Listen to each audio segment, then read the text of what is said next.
नमस्कार, जय हिंद बच्चों। सारथी शिक्षा में आपका स्वागत है। हम आपके लिए सोशल साइंस के अंतर्गत भूगोल का ऑब्जेक्टिव संग्रह लेकर आए हैं, यानी ऑब्जेक्टिव प्रश्न इससे 100% आपके एग्जाम में पूछे जाएंगे।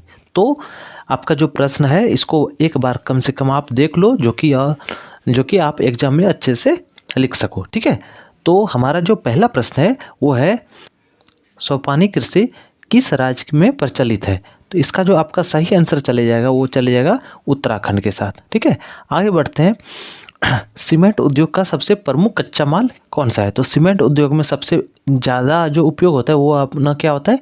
चूना पत्थर। अगला प्रश्न है, कौन भारत का सबसे बड़ा लौह उत्पादक राज्य है? अगर लौह उत्पादक राज्य की बात करी जाए तो सबसे बड़ा अपना क्या है? कर्नाटक। ठीक है, अगला प्रश्न है, किस खनिज को उद्योगों की जननी, यानी उद्योगों की जननी किसको बुलाया जाता है? तो लोहे को बुलाया जाता है। ठीक है, ये ध्यान में रखना है। अगला प्रश्न है, इनमें कौन अधात्विक खनिज का उदाहरण है? अधात्विक खनिज इसमें जो है अपना वो क्या है? अब्रक है। ठीक है, आगे बढ़ते हैं। भारत में लगभग कितने प्रकार के खनिज पाए जाते हैं? तो भारत में लगभग 100 प्रकार के खनिज जो है वो पाए जाते हैं, ध्यान में रखना है। अगला प्रश्न है कि चरक का संबंध किस देश से था? तो चरक जो था वो अपना जो है वो भारत से था। चरक का संबंध कहाँ से था? भारत से था। आगे बढ़ते हैं, भारत का प्रथम तेल शोधक कारखाना कहाँ स्थित है? तो देखिए, भारत का जो पहला तेल शोधक कारखाना है वो अपना डिगबोई में स्थित है। ठीक है, आगे बढ़ते हैं। मैग्नीज मैग्नीज उत्पादन में भारत का विश्व में कौन सा स्थान है? मैग्नीज अगर उत्पादन की बात करी जाए तो भारत का इसमें तृतीय स्थान हो जाएगा। ठीक है, आगे बढ़ते हैं। मरुस्थलीय मृदा का विस्तार कहाँ सबसे अधिक है? देखिए, मरुस्थलीय मतलब आपका सीधा सीधे राजस्थान आपका चले जाएगा आंसर। ठीक है, आगे बढ़ते हैं। अगला प्रश्न है, इनमें से किस बंदरगाह से लोहे का निर्माण किया जाता था? तो लोहे का निर्माण जो होता था वो अपना विशाखापत्तनम से होता था, यानी ऑप्शन डी। ठीक है, आगे अगला प्रश्न है, काली मृदा का दूसरा नाम क्या है? तो काली मृदा का दूसरा नाम जो है वो रेगुल मृदा बोला जाता है उसको। ठीक है, अगला प्रश्न है, प्रकृति संसाधनों के संरक्षण हेतु 1968 ईस्वी में कौन सा कन्वेंशन हुआ था? तो 1968 में क्या हुआ था? अफ्रीकी कन्वेंशन हुआ था। ठीक है, आगे बढ़ते हैं। प्लास्टर ऑफ पेरिस किससे बनाया जाता है? तो प्लास्टर ऑफ पेरिस जो है वो जिप्सम को गर्म करके बनाया जाता है, यानी ऑप्शन बी। ठीक है, इसको ध्यान में रखिएगा, ये आपका साइंस सब्जेक्ट में भी आपके लिए बहुत महत्वपूर्ण है। ठीक है, अगला प्रश्न है, निम्नलिखित में कौन खनिज सबसे बड़ा उत्पादक राज्य है? यानी खनिज का सबसे बड़ा उत्पादक राज्य की अगर बात करी जाए तो ये अपना चले जाएगा कौन? अपना मैग्नीज के साथ चले जाएगा, यानी मैग्नीज उड़ीसा में सबसे सॉरी माफ कीजिएगा, मैग्नीज जो है वो उड़ीसा में सबसे अधिक उत्पादन होता है। ठीक है, अगला प्रश्न है, भारत में तांबा का कुल भंडार कितना है? तो तांबा का भंडार जो है भारत में वो 125 करोड़ टन है, यानी ऑप्शन बी आपका करेक्ट आंसर होगा। आगे बढ़ते हैं, एल्युमिनियम बनाने के लिए किस खनिज का उपयोग आवश्यकता पड़ती है? तो देखिए, एल्युमिनियम बनाने का अगर तो इसमें आपको बॉक्साइट आपको लगा देना है। बॉक्साइट का उपयोग एल्युमिनियम बनाने में किया जाता है। अगला प्रश्न है, इनमें से कौन लौह युक्त खनिज का उदाहरण है? तो लौह युक्त अगर खनिज की बात करी जाए तो आपको मैग्नीज में डाल देना, ऑप्शन ए। ठीक है, आगे बढ़ते हैं। अगला प्रश्न है, मेढक के प्रजनन को नष्ट करने वाला रसायन कौन है? तो मेढक का प्रजनन को कौन? एंड्रीन जो है वो नष्ट कर देता है। ठीक है, अगला प्रश्न है कि समुद्री क्षेत्र में राजनीतिक सीमा के कितने किलोमीटर क्षेत्र तक संपादित निहित होती है? देखिए, समुद्री सीमा में ये कितना तक होता है? ये 19.2 किलोमीटर, यानी आपका ऑप्शन डी करेक्ट आंसर होगा। आगे बढ़ते हैं, बिजली के बल्ब के फिलामेंट में किसका उपयोग किया जाता है? देखिए, बिजली बल्ब में आपका कथी का? टंगस्टन का उपयोग किया जाता है। ठीक है, आगे बढ़ते हैं। अगला प्रश्न है, वनस्पति रिपोर्ट के अनुसार भारत में वनों का विस्तार कितना प्रतिशत है? तो ये आपका जो है भारत में टोटल कितना है? 20.55 भौगोलिक क्षेत्र में वनस्पति विस्तार है भारत में। ठीक है, आगे बढ़ते हैं। अगला प्रश्न है, किस खनिज में भारत सुसंपन्न है, यानी पूर्ण रूप से अपने ऊपर डिपेंडेंट है? तो किस खनिज में आपका? तो लोहा में। ठीक है, ऑप्शन सी के साथ आपका चले जाएगा आंसर। अगला प्रश्न है, कौन सी मिट्टी कपास की खेती के लिए सर्वोत्तम मानी जाती है? देखिए, कपास की खेती आपको ये ध्यान में रखना है, कौशिक कपास, कौशिक काली यानी काली मिट्टी। ठीक है, आगे बढ़ते हैं।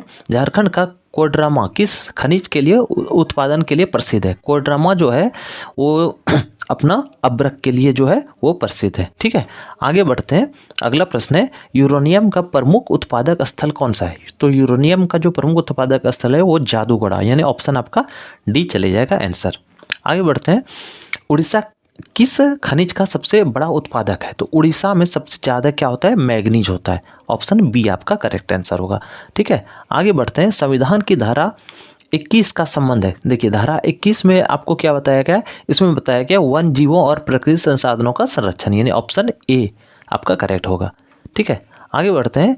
बिहार झारखंड में देश का कितना प्रतिशत अब्रक का उत्पादन होता है? तो बिहार और झारखंड में आपको जान के आश्चर्य होगा कि देश का कुल 80% अब्रक यहीं से उत्पादन होता है। ठीक है, ऑप्शन सी। आगे बढ़ते हैं। प्राथमिक ऊर्जा का उदाहरण नहीं है। देखिए, प्राथमिक ऊर्जा अगर आपको बोला जाए तो उसमें कोयला भी आ जाएगा, पेट्रोलियम और प्राकृतिक है। यहाँ पे नहीं पूछा गया, यानी आपका हो जाएगा विद्युत। विद्युत नहीं है। ठीक है, आपको इस तरह का क्वेश्चन पे ज़्यादातर ध्यान देना है, क्योंकि नहीं पूछा दिया रहेगा और आप उसमें हाँ वाले में टिक लगा दोगे। ठीक है, आगे बढ़ते हैं। भारत में किस भूगर्भिक समूह में कोयला पाया जाता है? तो कहाँ पे भारत में सबसे ज़्यादा कोयला पाया जाता है? तो वो आपका हो जाएगा गोंडवाना समूह में, यानी गोंडवाना लैंड। ठीक है, आगे बढ़ते हैं। निम्न में कौन मिट्टी सर्वाधिक उपजाऊ होती है? तो सबसे अधिक उपजाऊ जो होता है वो जलोढ़ मिट्टी होता है। ठीक है, जिसको खादड़ बांगड़ के रूप में भी हम लोग जानते हैं। ठीक है, अगला प्रश्न है। गोवा में सियांग्युम संग्युम में कौन खनिज पाया जाता है? गोवा के संग्युम में, तो इसमें आपका लोहा पाया जाता है। ठीक है, आगे बढ़ते हैं। अगला प्रश्न है। भारत में किस राज्य में सौर ऊर्जा का विकास सर्वाधिक संभावना है? देखिए, सौर ऊर्जा का विकास किस सबसे अधिक, जहाँ पे सूर्य का प्रकाश पड़ेगा और वो स्थान गर्म होगा, यानी अपना राजस्थान। आपका सी आंसर हो जाएगा। ठीक है, आगे बढ़ते हैं। बादाम पहाड़ी किस खनिज के लिए प्रसिद्ध है? तो बादाम की जो पहाड़ी है वो लौह अयस्क के लिए प्रसिद्ध है। ठीक है, आपका आंसर सी चले जाएगा। अगला प्रश्न है। भारत में किन राज्यों में वन का सबसे अधिक विस्तार है? तो भारत का जो सबसे अधिक वन है वो अपना मध्य प्रदेश में, यानी भारत के बीचों बीच मध्य प्रदेश में। ठीक है, अगला बढ़ते हैं कि ऊर्जा का गैर पारंपरिक स्रोत कौन सा है? तो देखिए, गैर पारंपरिक स्रोत, परंपरागत में अपना कोयला हो जाता है, पेट्रोलियम और प्रकृति, यानी गैर परंपरागत में आपका क्या हो जाएगा? ऑप्शन बी, यानी विद्युत ऊर्जा। ठीक है, अगला प्रश्न है। इनमें कौन मैग्नीज का महत्वपूर्ण उत्पादक नहीं है? तो मैग्नीज का महत्वपूर्ण उत्पादक राज्य कौन सा नहीं है? तो अपना तमिलनाडु। इसके अलावा उड़ीसा, कर्नाटक और महाराष्ट्र में मैग्नीज का उत्पादन अच्छे प्रकार से होते हैं। अगला है कि वृहद क्षेत्र में जल की उपस्थिति के कारण ही पृथ्वी को कहते हैं, तो इसको क्या कहते हैं? नीलाग्रह। ठीक है, नीलाग्रह, क्योंकि इस जल के वजह से ही पृथ्वी क्या है? नीला दिखाई पड़ता है। ठीक है, आगे बढ़ते हैं। अगला प्रश्न है।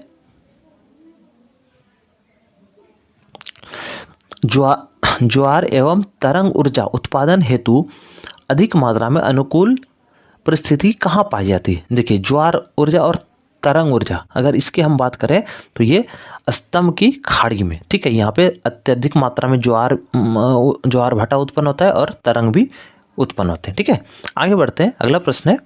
दक्षिण भारत की सबसे बड़ी नदी घाटी परियोजना कौन सी है? तो दक्षिण भारत की बात करें तो ये तुंगभद्रा हो जाएगा आपका सही आंसर। अगला प्रश्न है। डाकू की अर्थव्यवस्था का संबंध है? तो डाकू का अर्थव्यवस्था, डाकू लोग क्या करते हैं? संसाधनों का जो है विदोहन करते हैं। ठीक है, ऑप्शन बी आपका करेक्ट हो जाएगा। अगला प्रश्न है।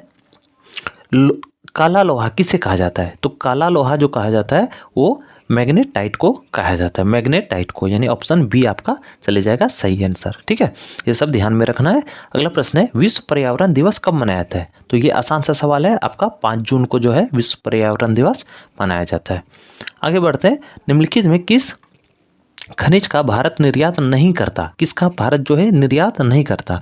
तो आपका सही आंसर चले जाएगा गंडक की ओर। गंडक जो है भारत में अपनी कम मात्रा में, इसलिए ये निर्यात नहीं करता। ठीक है, आगे बढ़ते हैं। भारत में कोयला का सर्व प्रमुख उत्पादक राज्य। देखिए, कोयला की बात करें तो सबसे ज़्यादा कोयला कहाँ पे पाया जाता है? अपना झारखंड में। ठीक है, आगे बढ़ते हैं।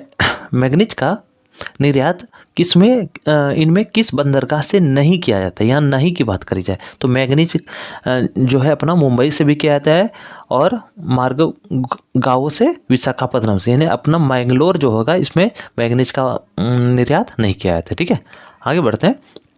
टैक्सोल का उपयोग किया जाता है, तो टैक्सोल एक प्रकार का रसायन है जो कि क्या बोलते हैं पौधे से प्राप्त होता है, ये कैंसर के रोग में उपयोग किया जाता है। ठीक है, आगे बढ़ते हैं। अगला प्रश्न है, वर्ष 2000 ईस्वी में देश में मैग्नीज का विस्तार कितना उत्पादन हुआ? तो 2000 में मैग्नीज कितना उत्पादन हुआ था? वो हुआ था 15.5 लाख टन, यानी 15.5 लाख टन। ठीक है, आगे बढ़ते हैं।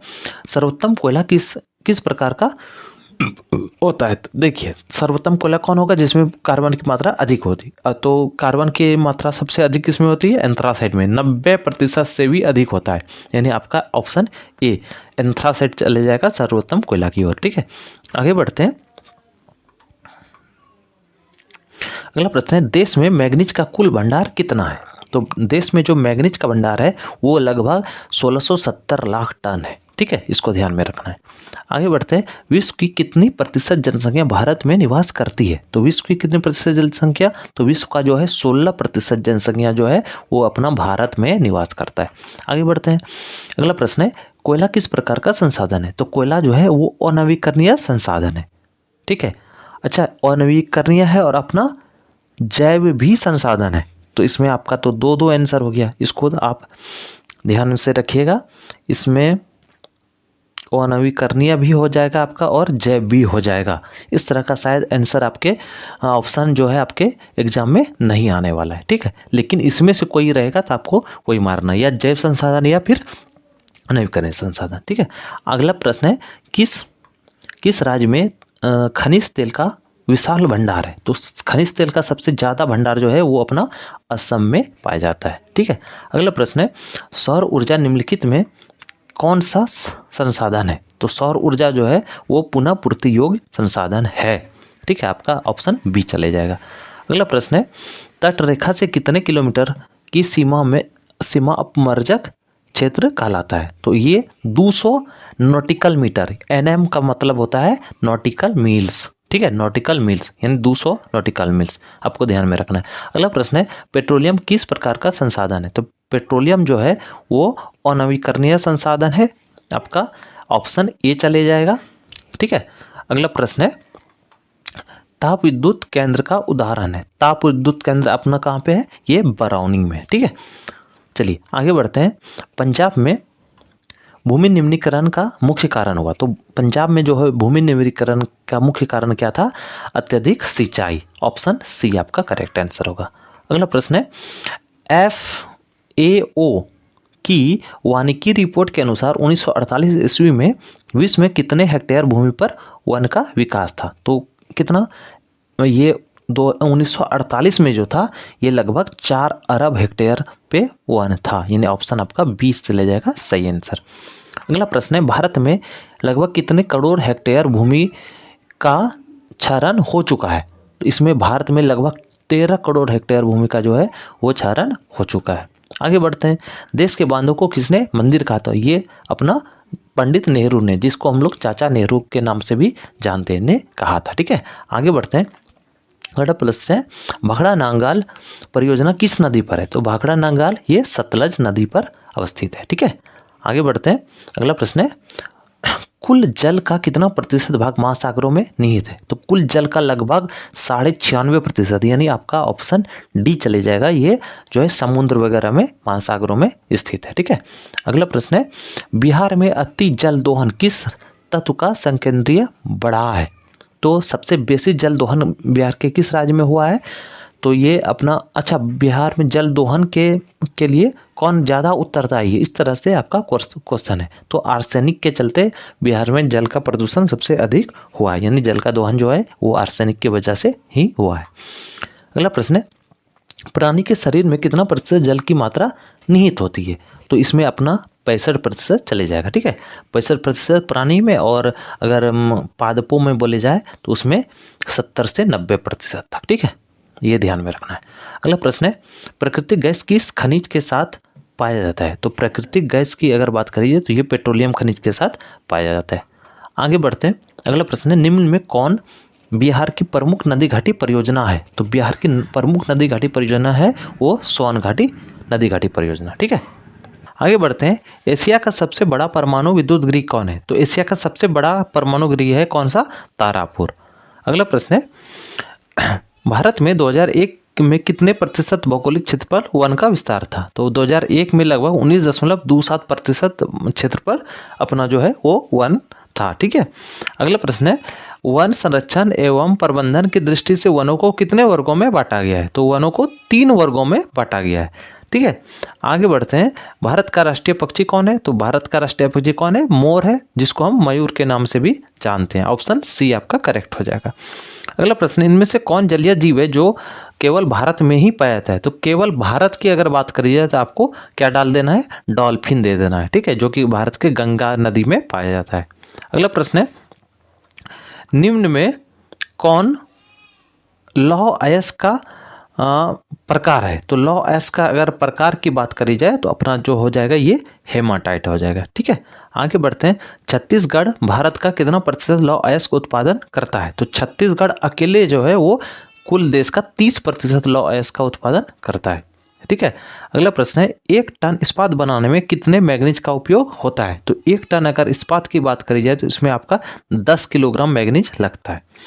आगे अगला प्रश्न है कि भारत में किस स्थान पर पहला परमाणु ऊर्जा स्टेशन स्थापित किया गया था? तो भारत के ये तारापुर में जो है पहला परमाणु ऊर्जा स्टेशन स्थापित किया गया था। ठीक है, आगे बढ़ते हैं, कौन सा ऊर्जा स्रोत अनवीकरणीय है? अनवीकरणीय ऊर्जा स्रोत की अगर बात करी जाए तो देखिए इसमें आपका कोयला चले जाएगा, क्योंकि इस सबको हम फिर से मतलब बना सकते हैं। ठीक है, आगे बढ़ते हैं, सबसे फिर से पुनः ऊर्जा प्राप्त कर सकते हैं। अगला प्रश्न है, गोंडवाना समूह के कोयले का निर्माण हुआ था? तो गोंडवाना समूह का जो कोयला था ये कब बना था? लगभग आज से 20 लाख वर्ष पहले बना था। ठीक है, आगे बढ़ते हैं, मुंबई हाई क्यों प्रसिद्ध है? तो मुंबई हाई में अपना जो है वो तेल शोधक कारखाना है। ठीक है, सॉरी आपका हाँ तेल शोधक कारखाना है वहाँ पे, इसलिए वो प्रसिद्ध है। अगला प्रश्न है, पर्वतीय छायांकन विधि में भू आकृतियों पर किस दिशा में प्रकाश डालने की कल्पना की जाती है? देखिए कोई पर्वत है तो इसमें हम जो प्रकाश डालेंगे वो किस ओर से हमको डालना है, यही आपको क्वेश्चन में पूछा जा रहा है। ठीक है, तो इसका आपका सही आंसर चले जाएगा उत्तर पश्चिम की ओर से, यानी उत्तर। देखिए उत्तर पश्चिम की ओर आपका ऑप्शन सी चले जाएगा करेक्ट आंसर। ठीक है, इसको ध्यान में रखना है। अगला प्रश्न है, उच्चावच प्रदर्शन के लिए हैस्योर विधि का विकास किसने किया था? तो हैस्योर विधि का जो विकास किया था ये अपना जो है लेहमान ने किया था, यानी ऑप्शन आपका बी चले जाएगा करेक्ट आंसर। अगला प्रश्न है, तल चिन्ह की सहायता से किसी स्थान विशेष की मापी गई ऊंचाई को क्या कहते हैं? तो इसको हम लोग क्या कहते हैं? स्थानिक ऊंचाई कहते हैं। ऑप्शन आपका ए करेक्ट आंसर हो जाएगा। ठीक है, आगे बढ़ते हैं कि अस्तर रंजन विधि के अंतर्गत मानचित्रों में नीले रंग से किस भाग को, देखिए नीला रंग की अगर बात करी जाए तो नीले रंग से अपना जो है ये जलीय भाग को हम लोग प्रदर्शित करते हैं। ठीक है, ये ध्यान में रखना है। अगला प्रश्न है, जब समोच्च रेखाएं संकेंद्रीय वृत्ताकार हो जिनके बीच की समोच्च रेखा अधिक ऊंचाई प्रदर्शित करती हो तब इससे किस प्रकार की भू आकृति का अनुमान लगाया जाता है? तो इससे इस प्रकार भू आकृति जो बनेगा वो अपना बनेगा पहाड़ के रूप में। संकीर्ण की बात करी है तो ऐसे ही आपका आकृति बनेगा, तो ये इस तरह कौन दिखता है? अपना पहाड़ दिखता है। आगे अगला प्रश्न है, प्राकृतिक मानचित्र में मरुस्थल को किस रंग से रंगा जाता है? तो देखिए प्राकृतिक मानचित्र में मरुस्थल का जो भाग दिखाया जाता है वो पीले रंग से दिखाया जाता है, यानी ऑप्शन आपका बी करेक्ट हो जाएगा। ठीक है, मरुस्थल को पीले से और पानी वाले भाग को नीला से और हरा से हरियाली मैदान मतलब जहाँ पे कृषि वगैरह अधिक होती है उस भाग को। ठीक है, अगला प्रश्न है, किस स्थलाकृति को प्रदर्शित करने के लिए कंटूर रेखाओं द्वारा गोल और चकोर आकृति बनाकर उसके बीच दूर तक खाली जगह छोड़ी जाती है? तो दूर तक खाली जगह जो छोड़ी जाती है वो पठारी भाग को दर्शाने के लिए। ठीक है, आगे बढ़ते हैं, अगला प्रश्न है उच्चावच प्रदर्शन हेतु करने के लिए हैस्च्योर विधि का विकास किस विद्वान ने किया? देखिए उच्चावच प्रदर्शन करने का बात करी जाए तो इसमें अभी हमने पहले भी ये क्वेश्चन आ चुका है जो कि लेहमार्क हम डाले थे, उसमें बी में ऑप्शन था, आपका यहाँ पे ए हो जाएगा। ठीक है, आगे प्रश्न है अस्तर रंजन विधि के अंतर्गत नीले रंग से किस स्थल, तो अभी हमने आपको तुरंत बताया था नीले रंग से किसको, जलीय भाग को, यानी ऑप्शन डी आपका करेक्ट आंसर हो जाएगा। ठीक है, आगे बढ़ते हैं। पृथ्वी पर पाई जाने वाली भू आकृतियों में किसमें इनमें से क्या नहीं करता? देखिए भू आकृतियों में इनमें से क्या नहीं होता है? तो भू आकृतियों में जो पृथ्वी पर जो आकृति पाई जाने वाली भू आकृति है उसमें से अपना जो है क्या हम प्रदर्शित नहीं कर सकते, तो उसमें अपना ये गहराई को प्रदर्शित नहीं कर सकते। ठीक है, क्या नहीं होता, तो गहराई नहीं होता है। आगे बढ़ते हैं। हैस्च्योर विधि में अधिक ढालुओं पर कौन सा कैसा दिखाई पड़ता है? तो अधिक अगर ढलान, अगर खड़ा ढलान होगा तो खड़ा ढलान पे हमको क्या काले रंग से हम लोग इसको दर्शाते हैं हैस्च्योर विधि के अंतर्गत, यानी ऑप्शन आपका बी सही चले जाएगा। अगला प्रश्न है अस्तर रंजन विधि के अंतर्गत हल्के कथई रंग से किस स्थलाकृति को दिखाया जाता है? हल्का कत्थी कलर से किस स्थलाकृति को दिखाया जाएगा? तो उसमें पर्वत को जो है हम हल्का कत्थी कलर से दिखाते हैं। ठीक है, अगला प्रश्न है अस्तर रंजन विधि के द्वारा बर्फीले क्षेत्र को किस रंग से दिखाते हैं? तो बर्फीला क्षेत्र की अगर बात करी जाए तो बर्फ कैसा होता है, सफेद होता है, यानी सफेद, ऑप्शन बी आपका सही चले जाएगा। अगला प्रश्न है समुद्र की जल सतह सभी जगहों पर कैसी होती है? समुद्र की जल सतह सभी जगहों पर क्या होती है? जल सतह, जल का जो ऊपर वाला पृष्ठ है ये वाला की बात करें तो ये सभी जगह क्या होती है, बराबर होती है, यानी अपना ऑप्शन ए चले जाएगा सही। अगला प्रश्न है बीएम किसे प्रदर्शित करता है? तो बीएम से हम किसको, तल चिन्ह को प्रदर्शित करते हैं, ऑप्शन आपका बी चले जाएगा सही, बिल्कुल सही आंसर। अगला प्रश्न है समुच्च रेखा द्वारा क्या प्रस्तुत किया जाता है? तो समुच्च रेखा द्वारा हम जो है वो उच्चावच को प्रदर्शन करते हैं, यानी ऑप्शन बी आपका करेक्ट हो जाएगा। अगला प्रश्न है इनमें उच्चावच प्रदर्शन के लिए सर्वोच्च विधि कौन सी मानी जाती है? तो अभी सीधी सी आपका है कि ये समुच्च रेखा या कंटूर विधि को हम लोग उच्चावच प्रदर्शन के लिए सबसे अधिक उपयोगी मानते हैं। ठीक है, ऊपर नीचे यदि